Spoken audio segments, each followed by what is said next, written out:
नमस्कार, आप देख रहे हैं कंज्यूमर अड्डा और आपके साथ मैं हूं विपिन भट्ट और आज हम बात करेंगे एक देश तो एक डाइट। जी हां, कहां से आया ये सब कुछ कि एक देश हो तो एक डाइट हो। दरअसल भारत सरकार इस वक्त आपके डाइट प्लान पर काम कर रही है। जी हां, आपने सही सुना, जो नेशनल इंस्टीट्यूट ऑफ न्यूट्रिशन है वो इस समय एक कॉम्प्रिहेंसिव डाइट प्लान बनाने जा रहा है पूरे देश के लिए। अब इसका ये मतलब नहीं है कि वो एक डाइट प्लान लिटरली आपको बना के दे देंगे, लेकिन एक डाइटरी स्टैंडर्ड सेट करने की बात है कि हमारे खाने में क्या होना चाहिए। अक्सर आप हमारे बहुत सारे शोज देखते हैं, हम कहते हैं अमेरिका में ये प्लान सेट किया गया है कि इतने कैलोरीज ये होना चाहिए, इतना प्रोटीन होना चाहिए, इतना कार्बोहाइड्रेट्स होना चाहिए। तो लगभग उसी लाइन पर अब हिंदुस्तान में भी इसकी तैयारी हो रही है ताकि हम एक हेल्दी लाइफस्टाइल को लीड कर सकें, खाने के बारे में हमारी जानकारी बढ़े, अपने भोजन को हम बेहतर तरीके से समझें। और यकीन मानिए ये आज की लाइफस्टाइल के लिए बहुत ज्यादा जरूरी है।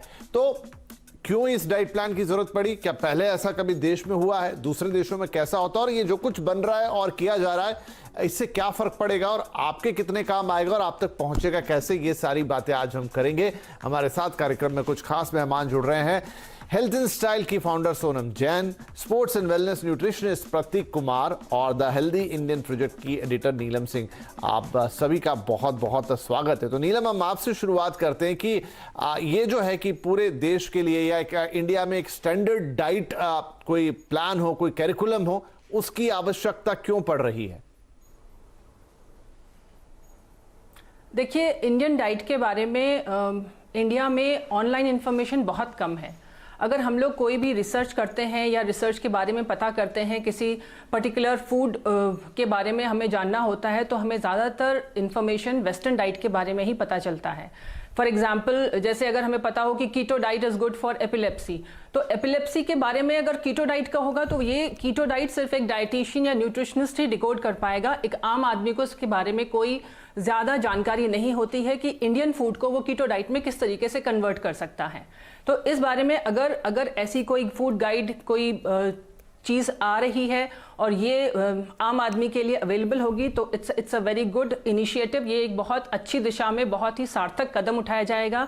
गाइड के आने से आम आदमी को बहुत ज़्यादा फायदा होगा इस बारे में। राइट, सो इस तरह की चीज आपके लिए फायदेमंद होगी। सोनम, आपका कोई इनिशियल कमेंट जिस के लिए हिंदुस्तान में काम हो रहा है? नेशनल इंस्टीट्यूट ऑफ न्यूट्रिशन जो हैदराबाद में है वो इस पे काम कर रहे हैं और साल के अंत तक ये गाइडलाइंस आ जाएंगी।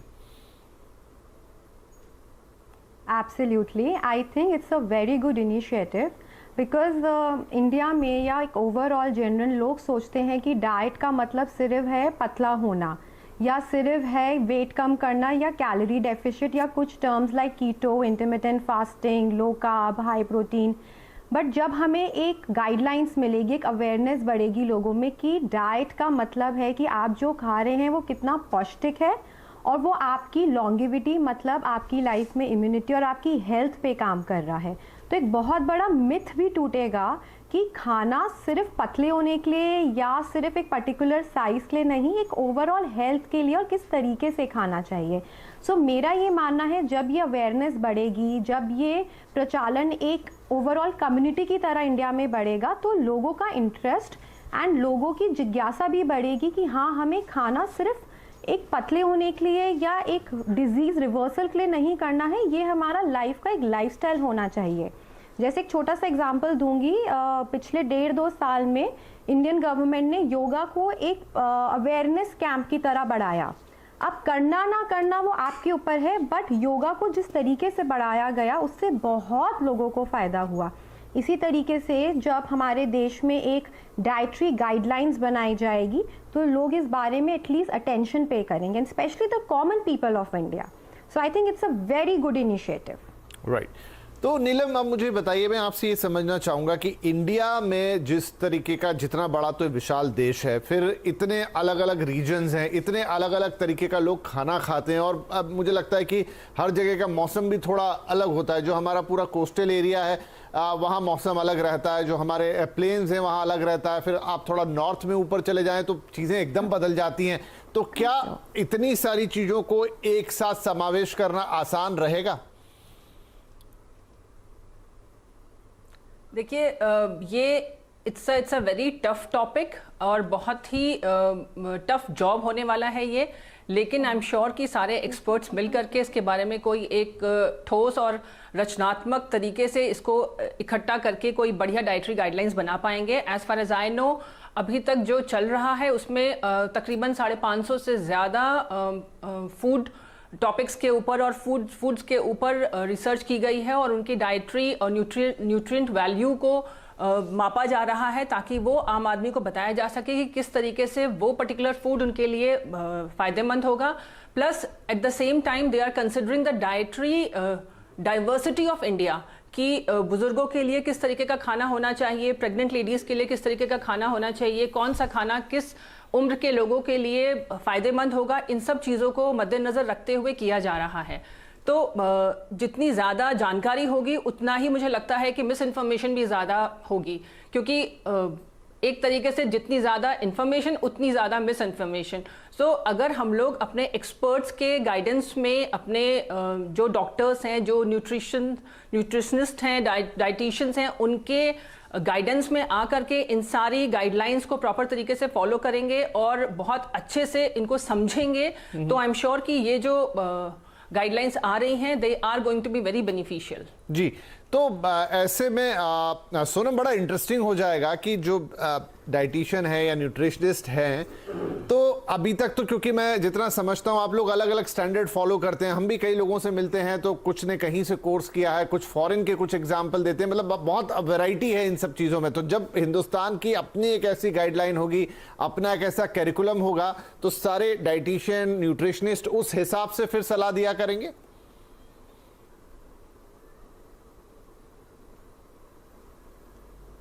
Sonam, Is this question for me? हाँ जी आप ही के लिए। अच्छा, okay, so basically what I feel is कि जब हम इंडियन डाइटरी कॉन्सेप्ट को हाईलाइट करेंगे, सो आजकल बहुत सारे लोगों में organic food and back to millets का प्रचलन बढ़ चुका है। सो आई थिंक जो एक मिथ है कि हमें सो कॉल्ड सुपर फूड्स खाने हैं, जैसे लोग किनुआ खाते हैं या एवोकाडोस खाते हैं या बेरीज खाते हैं, इनमें कोई गलत चीज़ नहीं है, बट बहुत सारे लोगों को परहेज़ था मिलेट्स खाने में, रागी खाने में, ज्वार खाने में, खांड खाने में। सो जब ये इंडियन गाइडलाइंस इंडियन डाइट को प्रमोट करेगी और समझाएगी कि इंडिया के जो हमारे हर्ब्स हैं, स्पाइसेस हैं और जो मिलेट्स हैं, उनमें इतनी ताकत है और उनमें इतनी इम्यूनिटी बढ़ाने की क्षमता है कि आपको बाहर कुछ दीज फैट डाइट्स या एक्स्ट्रा ऑर्डिनरी एक्सपेंसिव डाइट्स करने का कोई पॉइंट नहीं है। इतने लोग सप्लीमेंट्स लेते हैं ये सोच के कि इंडियन डाइट में प्रोटीन नहीं है, जबकि देखा जाए India is a country of farmers and we as Indians, हमारे को इतना प्रोटीन अवेलेबल है। सिर्फ प्रॉब्लम क्या है, नॉलेज नहीं है, और नॉलेज है तो गैप बहुत है। सो जब इंडियन गवर्नमेंट ये गाइडलाइन सेट करेगी, सो हम जैसे न्यूट्रिशनिस्ट, डाइटिशियंस, हेल्थ कोचेस उस गाइडलाइंस को यूज़ करके 1-to-1 कंसल्टेशन जब देंगे, चाहे फिर वो बच्चा हो, अडल्ट हो, प्रेग्नेंट लेडी हो, सीनियर सिटीजन हो, सो बहुत बेहतरी से हेल्थ के ऊपर काम किया जा सकता है।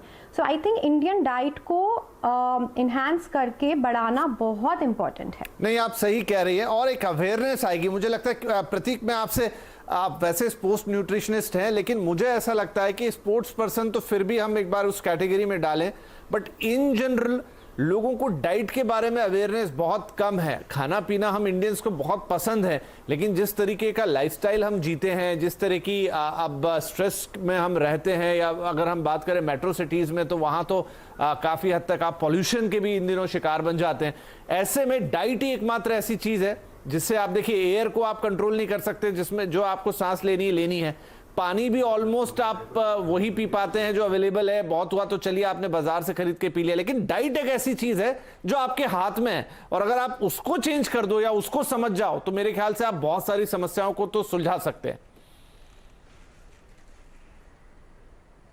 हाँ जी, definitely, I mean I completely agree with you at some level कि आप डाइट को कंट्रोल कर सकते हैं, बट आप पानी को भी कंट्रोल कर सकते हैं, उसको बॉईल कर सकते हैं, उसको अच्छे से पी सकते हैं। आई फील दैट हम लोग एक 5 साल या 10 साल लेट हैं ये गाइड ये न्यूट्रिशनल गाइड अपने पॉपुलेशन में सर्कुलेट करने को, बिकॉज जितना हमारी आवाम, जितनी हमारी पॉपुलेशन हेल्दी रहेगी, जितना वो अवेयर होंगे उतना वो डिजीजेस से अलग रहेंगे, उतना वो अपने आप को और तंदुरुस्त रख पाएंगे। And when they can do that, जब वो ये कर पाएंगे, ऑटोमेटिकली उनकी प्रोडक्टिविटी बढ़ेगी, they will be able to contribute more to the country, so and they will be more active. So I think it is a great initiative, better late than never. And you are absolutely right कि जितना हम अपने पोषण को control कर सकते हैं, जितना हम खाने को समझ सकते हैं, उतना ही हम अपने आप को समझ पाएंगे, बिकॉज हम जो खाते हैं वो हमारी बॉडी में जाता है, वो हमारा एक पार्ट बन जाता है. So it is very important for us to understand our nutrition. Right इस पे और हम बात करेंगे अभी कि अंडरस्टैंड करना है तो क्या इसको हम इस हद तक लेकर जाएं कि स्कूलों में भी स्पेशलाइज इसके लिए अलग से चैप्टर्स हों, किताबें हों. नीलम जी मुझे ये बताइए कि आज जैसे हम अमेरिकन गाइडलाइंस को देखते हैं हर साल, तो उनकी गाइडलाइन बड़ी ओरिएंटेड होती है इसलिए कि आप देश में कितने डायबिटिक हैं, देश में कितने हार्ट के पेशेंट हैं, देश में कितने अन्य पेशेंट हैं और फूड का उससे क्या कनेक्शन है. और हम भी अब देख रहे हैं कि हमारे देश में फूड रिलेटेड बीमारियां बहुत हो चली हैं, जहां पर आपका क्योंकि इतने तरह का फूड अवेलेबल हो गया है, उसमें बहुत सारा पैकेज फूड आता है. अच्छा, ये जो गाइडलाइंस है ये भी कह रही है कि जो पैकेज फूड है उसको भी समझने में आपको मदद करेंगे. जो लेबल है वो आपको पढ़ना आना चाहिए कि जो मैं खा रहा हूं उसमें अंदर क्या जा रहा है मेरा. तो एक बहुत ही कंप्रहेंसिव अप्रोच है और अब शायद देश में वो वक्त आ गया है जब आपको ये अप्रोच लेनी चाहिए. तो अभी तक जैसे जितनी भी अवेयरनेस अभी इंडिया में पोस्ट पेंडेमिक प्लस पेंडेमिक के पिछले कुछ सालों में जो अवेयरनेस हेल्थ रिलेटेड और खाने से जुड़ी हुई जो आई है, इट्स गुड. ये पहले नहीं थी जो अभी आई है, और ये धीरे धीरे निरंतर बढ़ ही रही है. तो ये एक अच्छी चीज़ है और आई एम श्योर कि ये गाइडलाइंस आने के बाद लोगों को और ज़्यादा अवेयरनेस आएगी. और जैसा प्रतीक जी ने बोला कि जितना ज़्यादा उनको जानकारी मिलेगी उतना वो अपनी हेल्थ को और अच्छा रख पाएंगे और बीमारियों से बच पाएंगे. तो ये सही कहा कि बाहर बहुत ज़्यादा अमेरिका में, बाकी सब देशों में जो फूड ओरिएंटेड उनकी रिसर्च होते हैं और उनका जो गाइडलाइंस होती हैं वो भी उन्हीं के बेसिस पर होती हैं. और अब हमारे यहाँ भी ऐसा ही कुछ आने से हमारे लिए इजी हो जाएगा इन सब चीज़ों को डिकोड कर पाना, इन सब चीज़ों को समझ पाना कि पैकेजेस पे जो लिखा हुआ है उसका सही में वास्तव में मायने क्या हैं. अभी भी सब कुछ लिखा होता है, न्यूट्रिएंट वैल्यू तक सब चीज़ पैकेज पे लिखी होती है, लेकिन उसको आम आदमी समझ नहीं पाता है. तो उन सब चीज़ों को ये गाइडलाइंस सिंप्लीफाई करेगी आम आदमी के समझने के लिए, पढ़ने के लिए. तो उस तरीके से अगर देखा जाए तो ये एक वाकई में एक बहुत ही बेहतरीन कदम हो सकता है. और साथ ही साथ जितना ज़्यादा अवेयरनेस आएगी, जितने लोग जागरूक होंगे अपने फूड को लेके, अपनी डाइट को लेकर के, उतना हेल्थ रिलेटेड प्रॉब्लम्स कम होंगी. तो एक तरफ से अगर हम लोग देखा जाए तो जैसे फॉर एग्जाम्पल गार्लिक, लहसुन को खाने से कैंसर का बचाव हो सकता है या कैंसर नहीं हो सकता. सबको पता है कि सब लोग इस बात को लेकर के मानते हैं कि हाँ, गार्लिक खाने से हम कैंसर से बच जाएंगे. लोग गार्लिक में एंटी कार्सिनोजेनिक प्रॉपर्टीज होती हैं, लेकिन वो किस हद तक, उनके ऊपर कोई रिसर्च ऐसी नहीं है जो ये बता सके कि हाँ, गार्लिक खाने से आप कैंसर से बच सकते हैं. तो इंडियन फूड पे, इंडियन डाइट्स के ऊपर जितना ज़्यादा रिसर्च होंगी और जितना ज़्यादा इनको हम लोग डाटा में कन्वर्ट कर पाएंगे और ऑनलाइन इंफॉर्मेशन अवेलेबल हो पाएगी इनके ऊपर, उतना ही ज़्यादा हमारे इंडियन फूड सिस्टम के लिए अच्छा होगा कि वो ऑनलाइन अवेलेबल है उनके बारे में हर तरह की जानकारी, और लोग उनको पढ़ करके समझ सकते हैं कि किस तरीके से वो उनको फायदेमंद होंगी या उनको बेनिफिट कर सकती हैं. राइट तो यही आई थिंक इसका उद्देश्य भी है, क्योंकि आप डेटा में साफ दिखने लगा है कि इन दिनों जिस तरह का फूड हम कंज्यूम करते हैं, अब उसमें बहुत सारे इश्यूज होने लगे हैं, बहुत सारी लाइफस्टाइल रिलेटेड डिसीज वहां से आती हैं. और इनफैक्ट कुछ रिपोर्ट्स तो ये भी कहती हैं कि कैंसर के जो देश में मामले बढ़ रहे हैं उसमें एक बहुत बड़ा हाथ उस चीज का है कि हम किस तरीके का फूड इस समय खा रहे हैं, पी रहे हैं. इनफैक्ट पानी भी उसमें डिपेंड करता है. तो ये एक अच्छा कदम है. अब ये आगे किस तरीके से बनेगा, क्या ये गाइडलाइन सिर्फ बन के रह जाएंगी और एक दस्तावेज होगा, हम उसे कैसे पालन करेंगे, या अवेयरनेस जिसकी हम बात कर रहे हैं वो आने में कितना वक्त लगेगा और वो किस तरीके से आएगी. एक छोटा ब्रेक लेते हैं. और जो एक महत्वपूर्ण प्रश्न है कि क्या इसको as early as you can start, मतलब जब बच्चा छोटा है तो उन्हें स्कूल में ही इस तरह की एजुकेशन दी जाए, जो अभी भी दी जाती है लेकिन शायद अभी वो बहुत फॉर्मल तौर पे होती है, वो उस तरीके से नहीं होती कि लॉन्ग लास्टिंग आपकी मेमोरी में रहे या आपके मन में उस तरह से बैठ जाए कि okay this is right for me and this food is not right for me. और शायद वो घर पे भी पहुंचे, पेरेंट्स तक जाए और ओवरऑल जो सोसाइटी है उसको तो उसका फंडामेंटल समझ में आना ही चाहिए. क्या दुकानें उसको फॉलो करेंगी, क्या जो बाजार में आप फूड खाते हैं वो उनको फॉलो करेंगे, ये तमाम सवाल रहेंगे। एक छोटा ब्रेक लेते हैं और ब्रेक के बाद इन्हीं 2-3 अहम सवालों को हम अपने एक्सपर्ट से पूछेंगे।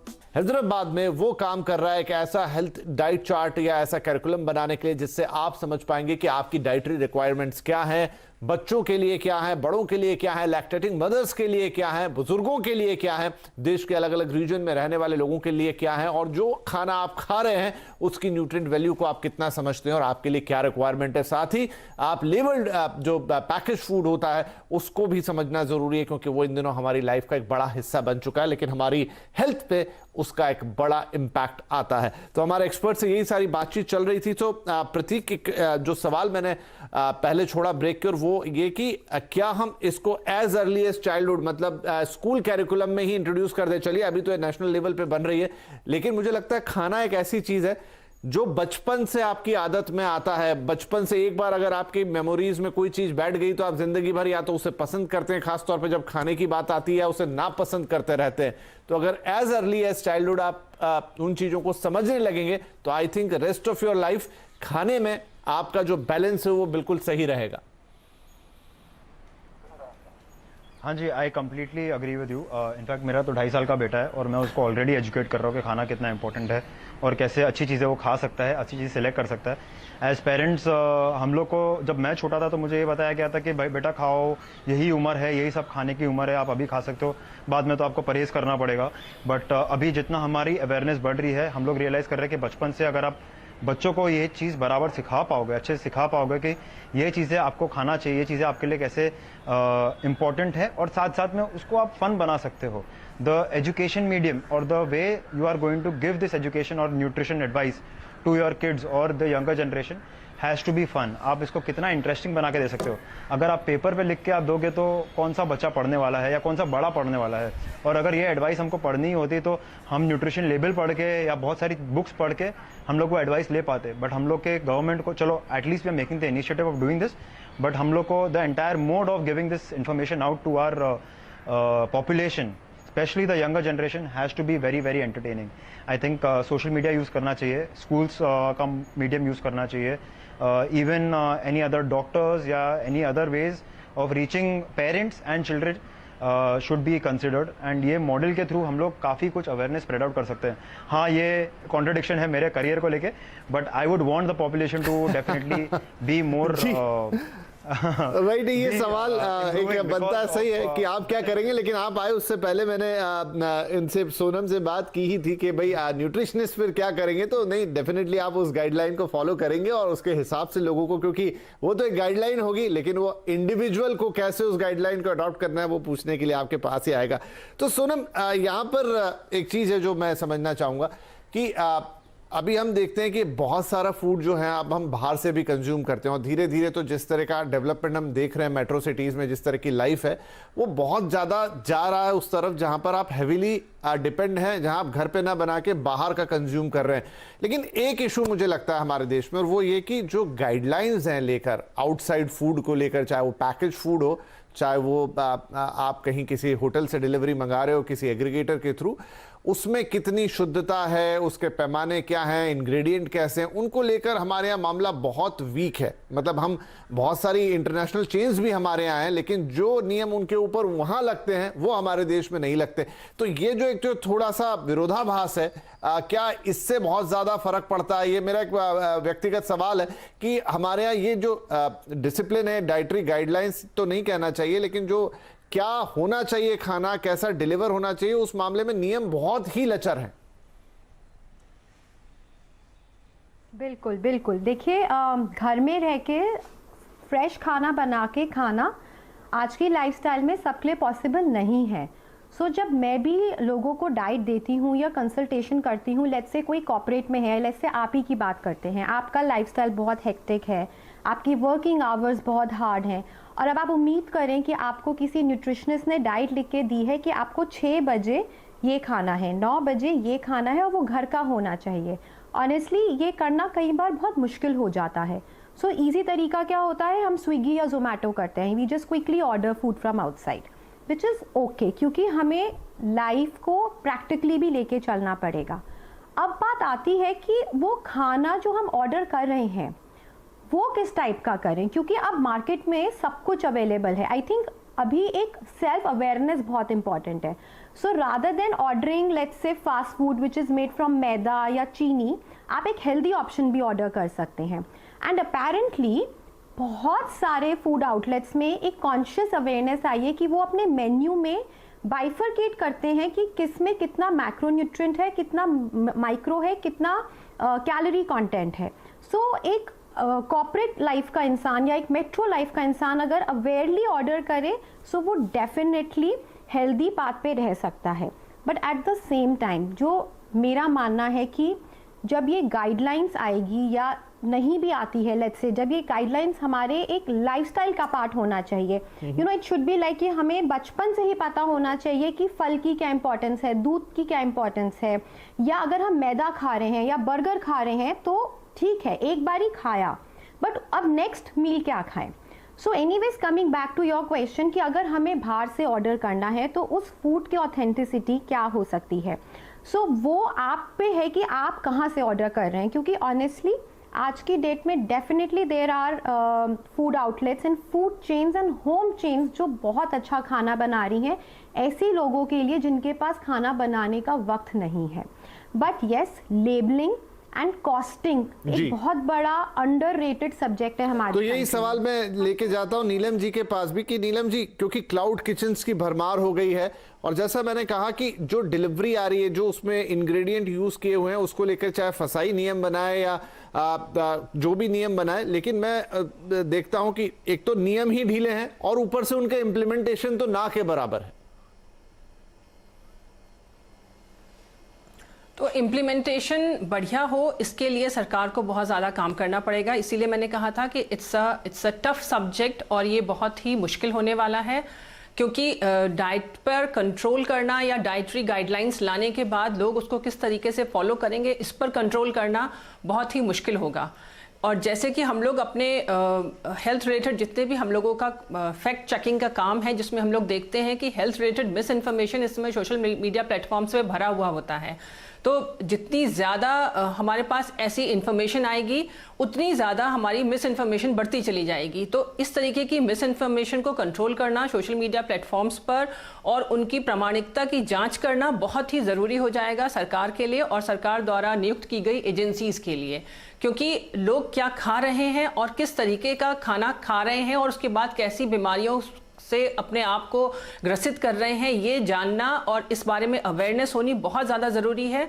और इसके लिए सरकार अगर डाइटरी गाइडलाइंस लाती है और उनको इम्प्लीमेंटेशन उनका अच्छा करती है तो उसके लिए ये ज़रूरी हो जाएगा कि लोगों को अवेयर भी करे और साथ में उनका प्रॉपर इम्प्लीमेंटेशन भी करे। जी, तो प्रतीक आपको क्या लगता है, जैसे हम देखते हैं कि बहुत सारे वेस्टर्न कंट्रीज में ये अल्टरनेट ईयर पे या 2-3 साल में रेगुलर ये गाइडलाइंस आती हैं और डेफिनेटली कि ये फूड पैटर्न तो लगातार चेंज होने वाली चीज है, वो एक जैसा तो रहेगा नहीं कभी भी। कितने वक्त पे, कितने टाइम के, कितने गैप में इसे अपडेट हो जाना चाहिए?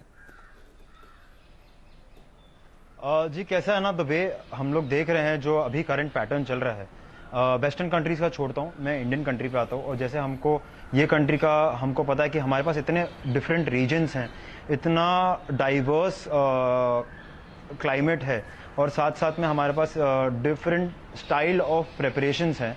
आई think we should definitely have an annual way कि हम लोग एवरी ईयर इसको अपडेट करते रहे, हर एक रीजन का अपडेटेड लिस्ट आए ताकि उन लोगों को पता चले कि लोकली क्या अवेलेबल है और उनके लिए क्या बेनिफिशियल है। बिकॉज अल्टीमेटली हम लोग को जितना हम लोग लोकल क्विजीन, लोकल प्रोड्यूस हम लोग कंज्यूम कर सकते हैं वही हमको इम्प्रूव करेगा। जितनी दूर से हम चीज़ लाएंगे वो फ्रॉम फार्म टू प्लेट जितना टाइम ज़्यादा स्पेंड होता है वो फूड उतना डिटीरियोरेट होते रहता है। तो जितना लोकल प्रोड्यूस आप कंज्यूम करेंगे उतना आपके लिए अच्छा है। और अगर आप यही अवेयरनेस हमारे पॉपुलेशन में ला सकते हैं कि जो महाराष्ट्र में रहते हैं उनके लिए क्या बेटर है, उनके लिए क्या चीज़ें अच्छी अवेलेबल हैं, वो ये सीजन में कौन सी आप चीज़ें खा सकते हैं, that will be very very good for them. जैसे अभी आप देख रहे हैं हीट वेव आया हुआ है तो लोगों को और अवेयरनेस होती है कि हीट वेव में क्या खा सकते हैं, वैसे ही विंटर्स में क्या खा सकते हैं, because body tends to store more food during winters. हमारी बॉडी इतनी डायनामिक होती है, तो उसमें हमको अलग टाइम पे अलग खाना लगता है, अलग रीजन पे अलग खाना लगता है, अलग ऑल्टीट्यूड पे अलग खाना लगता है। खाना भी कितना डाइवर्स हो सकता है। तो जितना आप न्यूट्रिशन में घुसेंगे उतना आप घुसते ही रहेंगे। बट यस, सही बात है। और जो कहावत भी है कि you are what you eat, वो बिल्कुल चरितार्थ होती है। एंड मुझे लगता है कि वाकई में एक बड़ी पहल है ये, क्योंकि इन दिनों जिस तरीके का देश हम बन रहे हैं, धीरे धीरे जितनी व्यस्तता हमारी बढ़ रही है, क्योंकि काम भी बहुत सारे हो रहे हैं देश के अंदर, और लोगों को बड़े रोजगार, बड़े शहर की तरफ उनका मूवमेंट हो रहा है। एक समय के बाद तो हमारी 80% आबादी जो है वो बड़े शहरों में ही रहेगी, जहां की लाइफस्टाइल बहुत हैक्टिक होती है। और शायद खाना वो सबसे बड़ी चीज होगी जिसके जरिए आप एक बेटर हेल्थ, एक बेटर करियर, मतलब सब कुछ अगर आपको आपकी लाइफ में बेटर करना है तो आपको अपने खाने के बारे में पूरी जानकारी होना जरूरी है। और उसी बारे में एक कदम है जो मुझे लगता है कि जब ये guidelines at the end of the year आ जाएंगी तो हमारे जो सोनम और नीलम जैसे प्रतीक सर जैसे जो न्यूट्रिशनिस्ट दोस्त हैं वो इसको और बेहतर तरीके तक आप तक लेके आएंगे, उसे समझने में मदद भी करेंगे। बट इट्स इन ऑल एक बढ़िया डेवलपमेंट है। बस ये है कि आप उसे पढ़ के ना छोड़ दें, उसे गाइडलाइन समझ के ना छोड़ दें। अगर उसका पालन करेंगे तो शायद आपके जीवन में एक बहुत बड़ा चेंज आएगा। बहुत शुक्रिया आप तीनों ही मेहमानों का अपना वक्त निकालने के लिए और आज इन गाइडलाइंस के बारे में इतनी अहम जानकारी देने के लिए। और फॉर श्योर जब ये गाइडलाइंस आ जाएंगे हम एक बार फिर आपको आमंत्रित करेंगे और फिर से उन पर बात होगी। नमस्कार।